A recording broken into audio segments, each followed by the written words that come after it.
क्या किसी इंसान और जंगली जानवर में दोस्ती और प्यार की भावना हो सकती है? आइए एक अनाथ हुए स्लॉथ बेयर की कहानी मेरी ज़ुबानी सुनते हैं, जो कि ऑथर के द्वारा बचा लिया गया था। कलम जले दर्द दुखे मरम बने आश्वासन नंद विश्वासी भरम टूटे सभी चुके और श्रद्धा से बोले सीधे मौत नमस्तुते करम जले नास्तिक दे तेरा भाई दर्शन बना तू आस्तिक हूं मैंने देवता कदाचित खोलू जब मुंह सब बोले यार राक्षस हूं मैंने प्लास्टिक सुनू बस पाक्सिक रैपर को दू पेप टॉक वो फिर भी टॉक्सिक फिर भी नॉक्शियस डेड टॉक वो लेके टिकटॉक। चलिए मैं पहले ब्रूनो से ही शुरुआत करता हूँ। मेरी पत्नी का पालतू स्लॉथ बियर, मैंने उसे गलती से ही अपनी वाइफ को दिया था।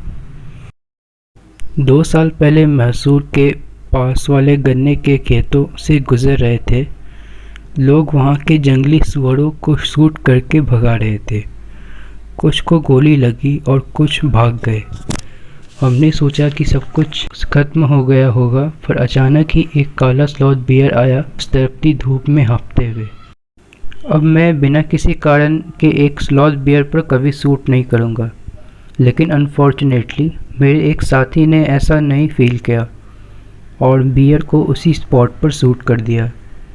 और हम लोग यह देखकर हैरान रह गए कि उस गिरते हुए जानवर का काला फर उसके पीठ से उसके शरीर के लेफ्ट प्रोस्टेट पर मूव कर गया। फिर हमने देखा कि वो एक भालू का बच्चा था जो कि अपनी माँ की पीठ पर सवारी कर रहा था, जब अचानक से लगी गोली ने उसे मार दिया। वह छोटा क्रिएचर अपने प्रोस्ट्रेट पेरेंट के आसपास घूमने लगा और आवाज़ निकाल रहा था। मैं उसको पकड़ने की अटेम्प्ट में दौड़ा, पर वह गन्ने की खेत की तरफ भाग गया। अपने साथियों के साथ उसे फॉलो कर लास्ट में मैंने उसे गर्दन से पकड़ा, जहां उसने बाइट किया और मुझे अपने लंबे और हुक्ड पंजों से मुझे स्क्रैच करने की कोशिश करने लगा। हम लोगों ने उसे बोरे में डाला जिसे हमने पहले ही लाया था, और जब मैं वापस बेंगलोर गया तो मैंने प्रॉपरली उसे अपनी वाइफ को प्रेजेंट किया। वह खुश थी। उसने उस भालू के बच्चे के गले में कलर्ड रिबन बांधा, और जब उसे पता चला कि वह कब एक लड़का है तो उसे ब्रूनो नाम दिया गया। ब्रूनो ने जल्दी ही बोतल से दूध पीना शुरू कर दिया, पर अब उसने कुछ दिनों में सब कुछ खाने और पीने लगा। और एवरीथिंग एक सही शब्द है, क्योंकि वो किसी भी इंग्रेडिएंट से बनी खिचड़ी, फल, मूंगफली, मीट स्पेशली सुअर का मांस, कढ़ी और चावल बिना मसाले की चिंता किए, और मिर्च, ब्रेड, अंडे, चॉकलेट्स, मिठाइयाँ, पुडिंग, आइसक्रीम एट्सेट्रा एट्सेट्रा खा जाता था। और पीने में वह दूध, चाय, कॉफ़ी, लाइम जूस, गैस से भरा पानी, छाछ, शराब, मादक शराब और कुछ भी लिक्विड वो पी जाता था। वह सब कुछ स्वाद लेकर खा पी लेता था। वह भालू 2 एल्साटियन कुत्तों और हमारे बंगलों में रह रहे भाड़ेदारों के बच्चों से काफ़ी अटैच हो चुका था। उसके बचपन के दिनों में उसे खुला ही छोड़ा जाता था और वो अपना समय खेलने, किचन में दौड़ने और हमारे बेड्स में सोकर बिताता था। एक दिन एक दुर्घटना उसके साथ हुई। मैंने चूहों को मारने के लिए जहर यानी बेरियम कार्बोनेट डाला था, जो मेरी लाइब्रेरी में अक्सर घुस जाया करते थे।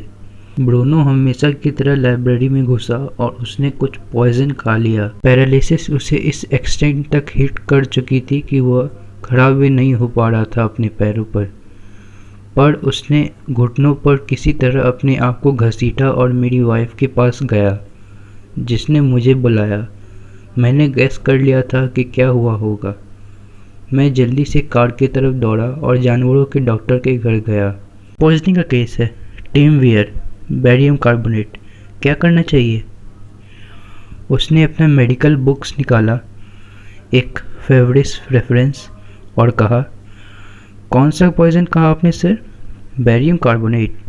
हाँ, barium salts. Barium carbonate, symptoms, paralysis, treatment, injections of. 1 minute sir, मैं अपनी सुई और मिठाइयाँ लेकर आता हूँ। टेक 2। 1 मिनट सर, मैं अपनी सुई और दवाइयाँ लेकर आता हूँ। मैं अपनी कार की तरफ भागा। ब्रूनो अब भी अपनी घुटनों पर मूव करने की कोशिश कर रहा था, पर क्लियरली वीक होता जा रहा था।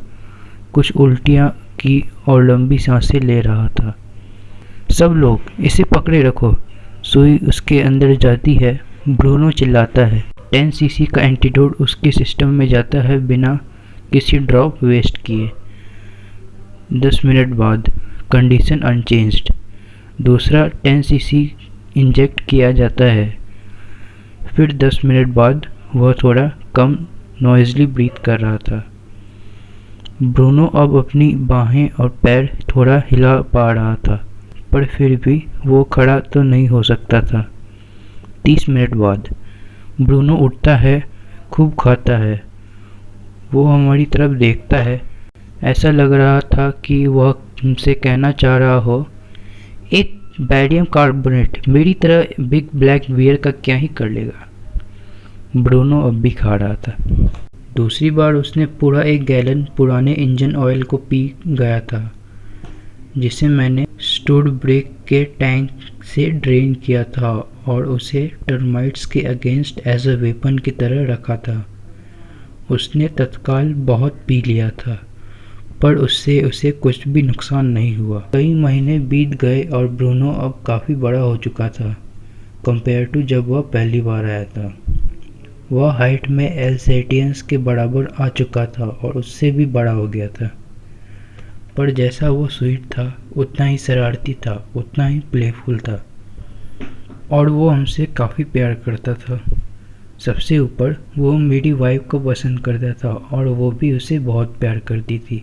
उसने उसका नाम ब्रूनो से बारबा रख दिया, एक हिंदुस्तानी शब्द जिसका मतलब छोटा लड़का था, और वह कुछ ट्रिक्स भी कर सकता था।